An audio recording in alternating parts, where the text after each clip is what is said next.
Šiandien noriu pakalbėti apie skaičius, grafikus, statistiką ir matematiką. Dažnai susidurėme su situacijomis, kada mes klientam turime pristatyti kažkokią tai sudėtingą informaciją ir tam pasitelkėme grafikus.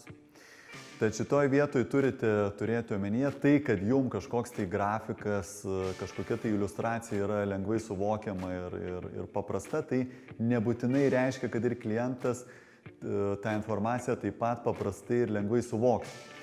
Yra klientų, kurie šiai dienai naktimis košmarų metu sapnuoja matematikos kontrolinius. Tad įsivaizduokite, pas tokį klientą jūs atvažiuojate su krūva sudėtingų grafikų. Kur šitoje vietoje yra pavojus, kad klientas veikiausiai jums net nepasakys, kad jisai nesupranta kažkokios tai jūsų pristatomos informacijos. Bet jeigu jis nesupras, tai ir nepatikės. O jeigu nepatikės, tai ir nepirks. Tokiu atveju reikia vadovauti šeštoko taisyklė. Ji yra labai paprasta.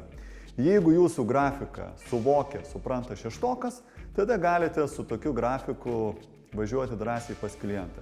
Jeigu šeštokui tai yra per sudėtinga, jūs turite informaciją paprastinti arba ją skaidyti į paprastesnius, lengviau suvokiamus grafikus.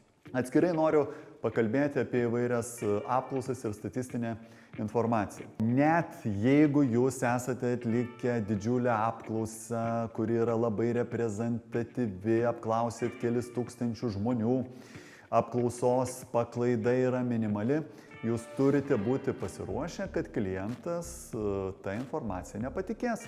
Todėl, kad žmonės dažnai remiasi savo asmeninę subjektyvę nuomonę ir savo artimos aplinkos nuomonę. Jeigu tyrimas sako, kad 80% žmonių elgiasi vienaip, bet klientas elgiasi kitaip, jo žmona elgiasi kitaip ir Marytė iš antro aukšto, jų kaimynė elgiasi kitaip, tai jisai jūsų tyrimų gali ir nepatikėti, nes jisai elgiasi kitaip. Jūs turite būti tam pasiruošę. Toks kliento teiginys neturi jūs išmušti iš vėžių.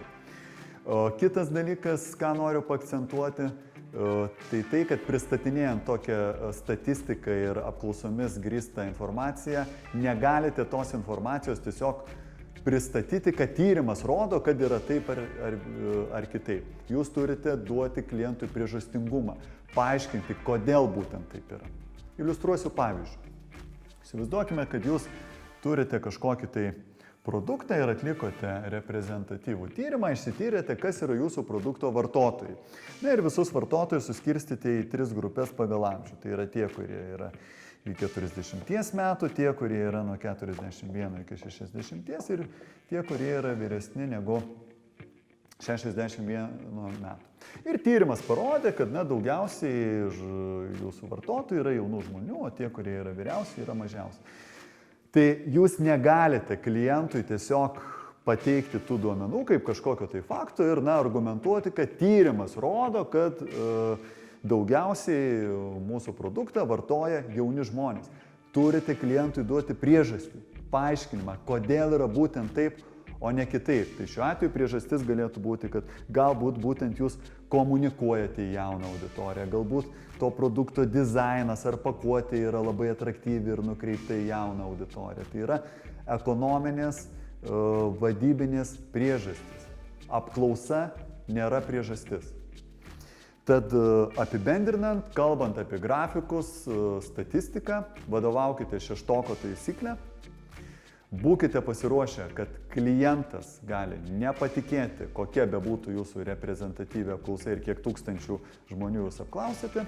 Ir duokite klientam priežastingumą. Paaiškinkite, kodėl rezultatai yra būtent tokie, o ne kitokie.